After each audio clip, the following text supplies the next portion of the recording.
السلام علیکم ورحمۃ اللہ وبرکاتہ۔ الحمدللہ رب العالمین، والصلاة والسلام علی اشرف الانبیاء والمرسلین وعلی آلہ واصحابہ اجمعین ومن تبعہم باحسان الی یوم الدین، اما بعد۔ حضرات و خواتین، ابھی کچھ دن گزرا ہے بقرعید کا، یعنی عید الاضحیٰ کا تہوار گزرا، اور حج جیسی عظیم الشان عبادت جو ہے ہم سے بھی جدا ہوئی۔ اس عبادت میں عرفہ کا بہت بڑا کردار ہے۔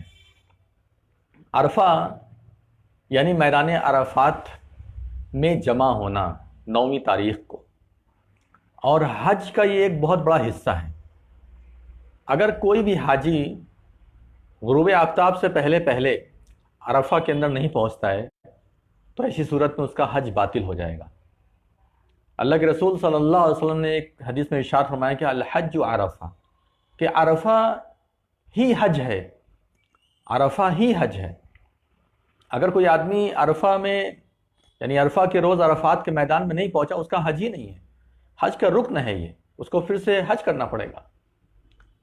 اس دن کی بڑی اہمیت ہے، اس کے اندر جو کام ہوا ہے وہ بہت ہی بہترین کام ہوا ہے۔ یوں تو عرفہ کے روز کی بڑی فضیلت ہے اور بہت ساری چیزیں جو بیان کی جاتی ہیں، آج جو ہم آپ کے سامنے بیان کرنے جا رہے ہیں وہ ہے رسول اللہ صلی اللہ علیہ وسلم کا عظیم الشان خطاب، عظیم الشان بیان، تقریر، جو کہ رسول صلی اللہ علیہ وسلم نے عرفہ کے روز عرفات کے میدان میں دیا۔ نہایت ہی عظیم، اور ہم تمام لوگوں کی اللہ کے رسول صلی اللہ علیہ وسلم نے جو اس مقام پر اور اس موقع پر باتیں بیان کی ہیں وہ قیامت تک ہمارے بہت بہترین روشنی ہے۔ اس خطبے کو اگر کوئی آدمی اپنے ذہن میں رکھ کر کے زندگی گزارے، انشاءاللہ وہ دنیا میں بھی کامیاب ہو جائے گا، آخرت میں بھی کامیاب ہو جائے گا۔ اللہ کے رسول صلی اللہ علیہ وسلم نے جم غفیر کو خطاب کیا، تقریباً 1.25 لاکھ کے ارد گرد صحابہ اکرام وہاں پر تھے، نیئر اباؤٹ تقریباً 1.25 لاکھ صحابہ اکرام وہاں پر تھے، اور اتنے لوگوں کے درمیان اللہ کے رسول صلی اللہ علیہ وسلم نے یہ خطاب کیا۔ بڑا عظیم خطاب تھا، بڑا بہترین خطاب تھا۔ ہمیں اس خطاب کو سننے کی ضرورت ہے اور اس کے مطابق اپنی زندگی کو گزارنے کی ضرورت ہے۔ نبی صلی اللہ علیہ وسلم نے ایسے مقام پر خاص باتیں کہیں، بہت لمبا چوڑا خطاب نہیں دیا، بڑی بڑی باتیں نہیں کہیں، بلکہ خاص باتیں کہی، وہ باتیں جو تمام لوگوں سے متعلق تھی، ہر آدمی اس کے دائرے میں آتا ہے، ایسی باتیں اللہ کے رسول صلی اللہ علیہ وسلم نے کی۔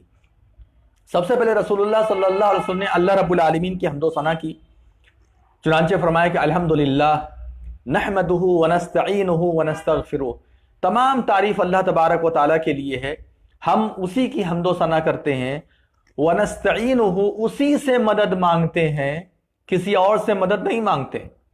اتنے بڑے پاور والے ہو کر کے ہم لوگ اتنے چھوٹے سے بت کے آگے جھکنے والے نہیں ہیں۔ ہم لوگ کس سے مدد مانگتے ہیں؟ اللہ تبارک و تعالیٰ سے مدد مانگتے ہیں۔ ونستغفرہ، اور اسی سے اپنے گناہوں کی معافی مانگتے ہیں۔ ونتوب الیہ، اور اسی کی طرف توبہ استغفار کرتے ہیں۔ ونعوذ باللہ من شرور انفسنا ومن سیئات اعمالنا، اور ہم اللہ تبارک و تعالیٰ کی پناہ چاہتے ہیں اپنے نفس کی برائی سے، اور جو برے کام ہم کرتے ہیں ان تمام چیزوں کی برائی سے اللہ رب العالمین کی پناہ مانگتے ہیں۔ من یہدہ اللہ فلا مضل لہ، تمام عالم کو خطاب کرتے ہوئے رسول اللہ صلی اللہ علیہ وسلم نے فرمایا کہ جس کو اللہ تبارک و تعالیٰ ہدایت دے دے اسے دنیا کی کوئی طاقت گمراہ نہیں کر سکتی۔ وَمَن يُضْلِلْ فَلَا هَادِيَ لَهُ، اور جس کو اللہ تبارک و تعالیٰ ہی گمراہ کر دے دنیا کی کوئی طاقت اسے ہدایت نہیں دے سکتی ہے۔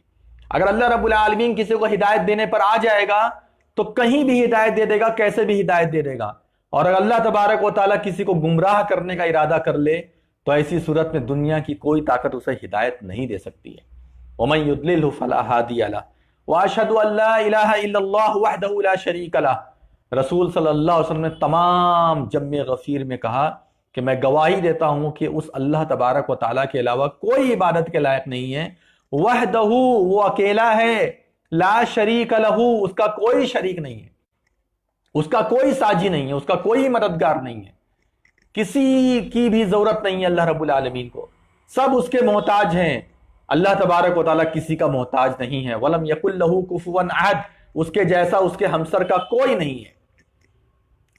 وَأَشْهَدُ أَنَّ مُحَمَّدًا عَبْدُهُ وَرَسُولُهُ، اور اس کے بعد رسول صلی اللہ علیہ وسلم نے فرمایا کہ میں گواہی دیتا ہوں کہ محمد صلی اللہ علیہ وسلم اس کے بندے اور اس کے رسول ہیں۔ یعنی خود ایک تو عام آدمی ہونے کی حیثیت سے نبی صلی اللہ علیہ وسلم نے یہ باتیں کہی، پھر رسول ہونے کا بھی اقرار کیا کہ دیکھو میں عام آدمی نہیں ہوں، بلکہ میں خود اپنے رسول ہونے کی گواہی دے رہا ہوں، اپنے اللہ رب العالمین کے بندے ہونے کا گواہ میں خود ہوں، اور میں گواہی دے رہا ہوں۔ اللہ کے رسول صلی اللہ علیہ وسلم نے اس کے بعد فرمایا، یعنی اتنی باتیں فرمائی، اس کے بعد کہا کہ اوصیکم عباد اللہ بتقوی اللہ، اے اللہ کے بندوں میں تم تمام لوگوں کو اللہ رب العالمین کا تقوی اختیار کرنے کی وصیت کرتا ہوں۔ کہیں بھی رہو، کیسے بھی رہو، کہیں بھی زندگی گزارو، لیکن اللہ رب العالمین سے ڈرتے رہو۔ کبھی بھی اللہ رب العالمین کا ڈر تمہاری زندگی سے ختم نہیں ہونا چاہیے۔ اتق اللہ حیث ما کنت، ایک دوسری حدیث میں نبی صلی اللہ علیہ وسلم نے ارشاد فرمایا تھا کہ جہاں کہیں بھی رہو اللہ رب العالمین سے ڈرو، اس کا ڈر اپنے ذہن میں رکھو اور اسی کے مطابق زندگی گزارو۔ تو نبی صلی اللہ علیہ وسلم نے یہاں پر وصیت کی کہ میں تم لوگوں کو وصیت کر رہا ہوں کہ دیکھو تم تمام کے تمام لوگ، یعنی سارے عالم کے لوگ، اللہ رب العالمین کا تقوی اختیار کرو، اور اسی طریقے سے میں اللہ رب العالمین کی اطاعت پر تم لوگوں کو ابھار رہا ہوں۔ تم لوگ اللہ رب العالمین کی اطاعت کرتے رہنا، اس کی فرما برداری کرتے رہنا، اس کے احکامات کے مطابق زندگی گزارتے رہنا۔ اور اللہ کے رسول صلی اللہ علیہ وسلم نے اس کے بعد ارشاد فرمایا، ایھا الناس، اے لوگوں، اے جم غفیر، اے انسانوں کے ٹھاٹے مارتے ہوئے سمندر میں موجود لوگوں، اسمعوا منی، میری باتوں کو سنو، ابین لکم، میں تمہارے لیے کچھ باتیں بیان کر رہا ہوں، میں تمہیں کچھ بتا رہا ہوں، میری بات ذرا غور سے سنو۔ فإنی لا ادری لعلی لا القاکم بعد عامی ھذا فی موقفی ھذا، کیونکہ ہو سکتا ہے کہ یہ میرا اور تمہارا آخری بار ملنا ہو سکتا ہے کہ اس کے بعد میں تم سے نہ مل پاؤں، اس سال کے بعد شاید اب ہماری تمہاری ملاقات نہ ہو۔ لا القاکم بعد عامی ھذا فی موقفی ھذا، اس مقام پر، جس مقام پر میں آج کھڑا ہوں اور یہاں تمہارے سامنے باتیں بیان کر رہا ہوں، کچھ خاصیات اسلام کی بیان کر رہا ہوں، خصوصیات بیان کر رہا ہوں، لہذا میری باتوں کو سنو، کیونکہ میں ہو سکتا ہے اگلے سال اب تم لوگوں سے نہ مل پاؤں، اس جگہ پر تم سے ملاقات ہماری نہ ہو پائے۔ اللہ کے رسول صلی اللہ علیہ وسلم نے یہ باتیں بیان فرمائی۔ اب یہاں سے نبی صلی اللہ علیہ وسلم سلسلے وار ایک بہترین نصیحت کرتے ہیں، ایسی نصیحت کرتے ہیں کہ وہ نصیحت دنیا کے کسی بھی کتاب کے اندر موجود نہیں، اور دنیا کی کسی زبان نے نہ اس کے پہلے بیان کیا نہ اس کے بعد آج تک بیان کیا ہے۔ جو اللہ کے رسول صلی اللہ علیہ وسلم نے برابری کا، عدل و مساوات کا پیغام دیا، سب کی عزت اور احترام کا ذکر کیا، ویسا کچھ بھی دنیا کے اندر موجود نہیں ہے۔ اللہ کے رسول صلی اللہ علیہ وسلم نے فرمایا کہ یا ایھا الناس، اے لوگوں، ان دماءکم واعراضکم واموالکم حرام علیکم الی ان تلقوا ربکم کحرمت یومکم ھذا فی بلدکم ھذا فی شہرکم ھذا۔ اللہ کے رسول صلی اللہ علیہ وسلم نے فرمایا کہ لوگوں میری بات بہت غور سے سنو، اور وہ بات یہ ہے کہ سنو سب لوگ کہ تم تمام لوگوں کا آپس میں جان، تم تمام لوگوں کا مال اور تم تمام لوگوں کی عزت ایک دوسرے کے اوپر حرام ہے۔ کب تک حرام ہے؟ الی ان تلقوا ربکم، جب تک کہ تم اللہ رب العالمین سے مل نہیں لیتے، یعنی قیامت تک کے لیے اللہ رب العالمین نے تمہارے مال کو ایک دوسرے کے اوپر حرام کر دیا، تمہاری جان کو ایک دوسرے کے اوپر حرام کر دیا، اور تمہاری عزت کو ایک دوسرے کے اوپر حرام کر دیا۔ کیسے اللہ رب العالمین نے حرام کر دیا بھائی؟ حرام کا مطلب یہ ہوتا ہے کہ اس کی عزت بڑھا دی ہے۔ اب جیسے مسجد حرام کہتے ہیں نا، حرام مسجد، کیا مطلب ہے؟ حرام جب اس معنی میں استعمال ہوتا ہے تو اس کا مطلب یہ ہوتا ہے کہ اب تمہارے لیے جائز نہیں ہے کہ تم اس کی عزت کے ساتھ کھلواڑ کرو، اس کے مال کے ساتھ کھلواڑ کرو، یا اسی طریقے سے اس کے خون کے ساتھ کھلواڑ کرو۔ اس کا احترام لازم آ گیا۔ مسجد حرام اسی لیے کہا تھا کیونکہ اس مسجد کے خاص احترام ہے، وہاں کا خاص مقام مرتبہ ہے جس کا خیال کرنا پڑتا ہے مسلمانوں کو، اس لیے اسے مسجد حرام کہا جاتا ہے۔ حرام کا مطلب کیا ہوتا ہے؟ حرام مطلب ہوتا ہے منع ہے۔ تو کیا منع ہے وہ یہاں پر ذکر کیا جا رہا ہے کہ کسی کے لیے بھی جائز نہیں ہے کہ کسی کا قتل کر دے، کسی کا مرڈر کر دے، حرام ہے اسلام کے اندر، ذرہ برابر بھی جائز نہیں ہے۔ اور اسی طریقے سے کسی بھی مسلمان کے لیے ہرگز جائز نہیں ہے کہ وہ کسی کی عزت کے ساتھ کھلواڑ کرے، کسی مسلمان کے لیے جائز نہیں ہے۔ اور اسی طریقے سے کسی مسلمان کے لیے جائز نہیں ہے کہ وہ کسی کے مال کے ساتھ کھلواڑ کرے، جس کا چاہے اس کا مال ہڑپ لے، ہرگز جائز نہیں ہے۔ ایک آنا، ایک روپیہ بھی کسی کا ناجائز طریقے سے لینا حرام ہے۔ کسی کا زمین، کسی کا کھیت، کسی کا حصہ وغیرہ وغیرہ کچھ بھی آپ کسی کا ہڑپ نہیں سکتے ہیں۔ اللہ کے رسول صلی اللہ علیہ وسلم نے میدان عرفات میں اس کا خاص طور سے ذکر کیا۔ ایک دوسرے کی عزت کرو، ایک دوسرے کا خیال کرو، اور کسی کے لیے بھی جائز نہیں ہے کہ وہ کیسا بھی آدمی ہو سامنے والا اس کی عزت کے ساتھ کھیلے، یہ حرام ہے۔ ہو سکتا ہے کہ ایک آدمی آپ کا نوکر ہو سکتا ہے ایک آدمی آپ کا باس ہو، مقام مرتبے میں لوگ اونچے نیچے ہو سکتے ہیں، کسی کا عہدہ اوپر کسی کا عہدہ نیچے ہو سکتا ہے، لیکن عزت کسی کی پامال نہیں کی جا سکتی ہے، کوئی کسی کی عزت کے ساتھ کھلواڑ نہیں کر سکتا ہے۔ یہ اللہ کے رسول صلی اللہ علیہ وسلم کا پیغام ہے۔ یہاں اللہ کے رسول صلی اللہ علیہ وسلم نے یہ پیغام دیا ہے لوگوں جو ہے کسی کی عزت یا کسی کے خون یا کسی کے مال کے ساتھ کھلواڑ نہیں کرو۔ یہ سب حرام ہے تم لوگوں کے اوپر، ایسے ہی حرام ہے جس طریقے سے آج کا دن حرمت والا ہے، 9 ذی الحجہ آج کا دن حرمت والا ہے۔ فی شہرکم ھذا، جیسے تمہارا یہ مہینہ حرام والا ہے، یعنی حرمت والا، ذی الحجہ کا مہینہ خود حرمت والا ہے، دن بھی حرمت والا، مہینہ بھی حرمت والا۔ فی بلدکم ھذا، اور جس طریقے سے تمہارا یہ شہر، تمہارا یہ مکہ مکرمہ حرمت والا شہر ہے، ویسے ہی ایک دوسرے کے اوپر حرام ہے عزت کسی کو اچھالنا۔ آج چھوٹی چھوٹی باتوں پر آپ عزت اچھال دیتے ہیں، کسی کو ذلیل کر دیتے ہیں، کسی کو رسوا کر دیتے ہیں، کسی کو مار دیا، کسی کو پیٹ دیا، کسی کا مرڈر کر دیا، کسی کی موت کر دیا۔ کیا ہے یہ سب؟ اللہ کے رسول صلی اللہ علیہ وسلم نے سارے لوگوں کو وہ مقام و مرتبہ دیا، اور چاہتا ہے اللہ تبارک و تعالیٰ کہ لوگ اسی کے مطابق عمل کریں۔ اللہ رب العالمین نے کسی کی عزت کے ساتھ کھیلنے کی اجازت نہیں دی ہے۔ ہم آپ کہاں ہیں؟ آج دیکھیے کس قدر انسان کی بے حرمتی ہو رہی ہے۔ پولیس والوں کو دیکھو، ایسا مارتے ہیں لوگوں کو جیسے لگتا ہے کہ مطلب یہ محافظ نہیں ہے بلکہ یہ گنڈوں کی جماعت ہے۔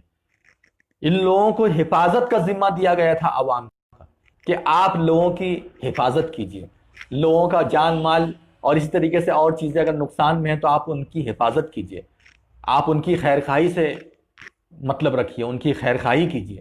لیکن آج دیکھیے جگہ جگہ سے ویڈیو آتا ہے، پولیس والے بے انا سے کا بلا وجہ مار رہے ہیں، اتنا برا مار رہے ہیں، اتنا برا مار رہے ہیں، کوئی احترام نہیں انسان کا۔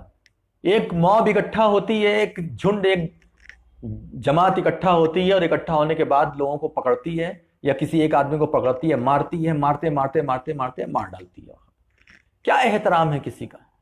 کسی کا احترام چاہے وہ مسلمان ہی کرے، یہ نہیں کہ مسلمان کر لے گا تو وہ سب جائز ہو جائے گا، سب کچھ حرام ہے۔ اور اسلامی حکومت میں وہ سزا رکھی گئی ہے کہ اگر کوئی ایسا کرے گا تو اس کو ایسی سزا دی جائے گی۔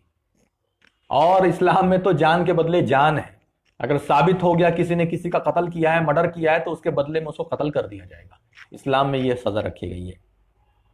اسی طرح اللہ کے رسول صلی اللہ علیہ وسلم نے آگے فرمایا کہ فمن کانت عندہ امانہ، جس شخص کے پاس کسی کی امانت رکھی ہوئی ہے، فَلْيُؤَدِّهَا إِلَىٰ مَنِ ائْتَمَنَ عَلَيْهَا، تو اس کو چاہیے کہ جس کی امانت اس کے پاس ہے اس کی امانت اسے واپس کر دے۔ امانت کو واپس کرو۔ آج لوگ ڈکار جاتے ہیں، اچھا خاصا مال کسی کا رکھا ہوا ہے، کسی نے آپ کو اچھا سمجھ کر کے دے دیا کہ بھائی یہ رکھو، ہم جب مانگیں گے تو ہمیں دے دینا۔ ہمارا حال کیا ہوتا ہے؟ ہم ڈکار بھی جاتے ہیں، امانت دینا تو دور کی بات ہے، ڈکار بھی جاتے ہیں، انکار بھی کر دیتے ہیں، اور کیا کہتے ہیں معلوم ہے؟ ثابت کرو کہ تم نے مجھے یہ سامان دیا تھا، ثابت کرو کہ تمہارا یہ سامان میرے پاس رکھا ہوا ہے۔ یہ اس یعنی دلدل تک ہم لوگ پہنچ چکے ہیں، اتنی زیادہ برائی ہمارے اندر آ چکی ہے۔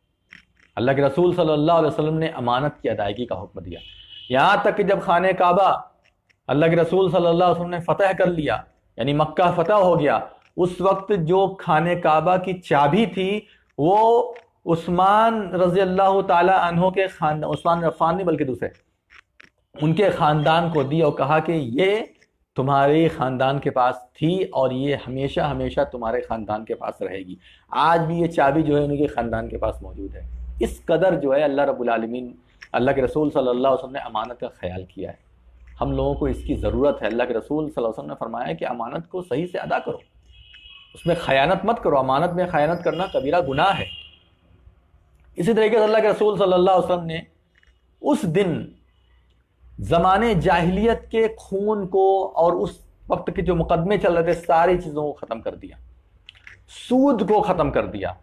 کہا کہ آج میرے دونوں پیروں کے نیچے سود روند دیا جا رہا ہے، سود اسلام میں حرام ہے اور کوئی بھی انسان سود کا کاروبار نہیں کرے گا، نہ سود لے گا نہ سود دے گا۔ اور پھر اس کے بعد اپنے خاندان کا جو سود تھا اس میں کچھ چیزیں تھی، اس کو کہا کہ میں سب سے پہلے اپنے سے شروع کرتا ہوں اور اپنے خاندان اور اپنے قبیلے کا جو یہ سود تھا اس کو میں بالکل ختم کرتا ہوں۔ تو سود کو ختم کیا اللہ کے رسول صلی اللہ علیہ وسلم نے۔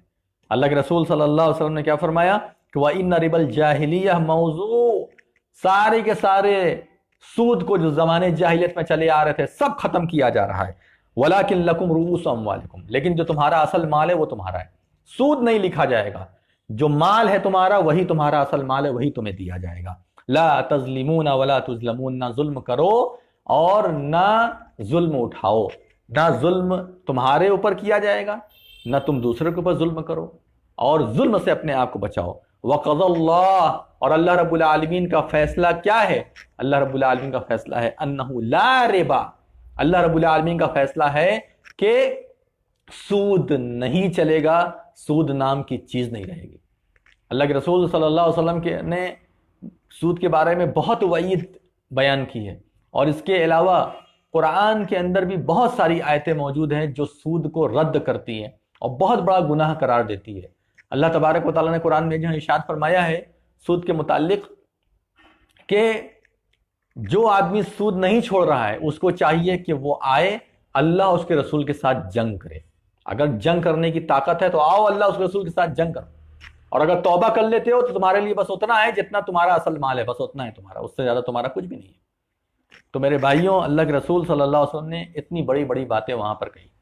اما بعد، پھر اس کے بعد نبی صلی اللہ علیہ وسلم نے فرمایا کہ یا ایھا الناس، اے لوگوں، ان الشیطان قد یئس ان یعبد فی ارضکم ھذی، شیطان مایوس ہو چکا ہے کہ اس زمین پر اس کی عبادت کی جائے گی، اب اس کی عبادت نہیں ہو سکتی، یہاں صرف اور صرف اللہ رب العالمین کی ہی عبادت چلے گی اور کسی کی عبادت نہیں ہوگی۔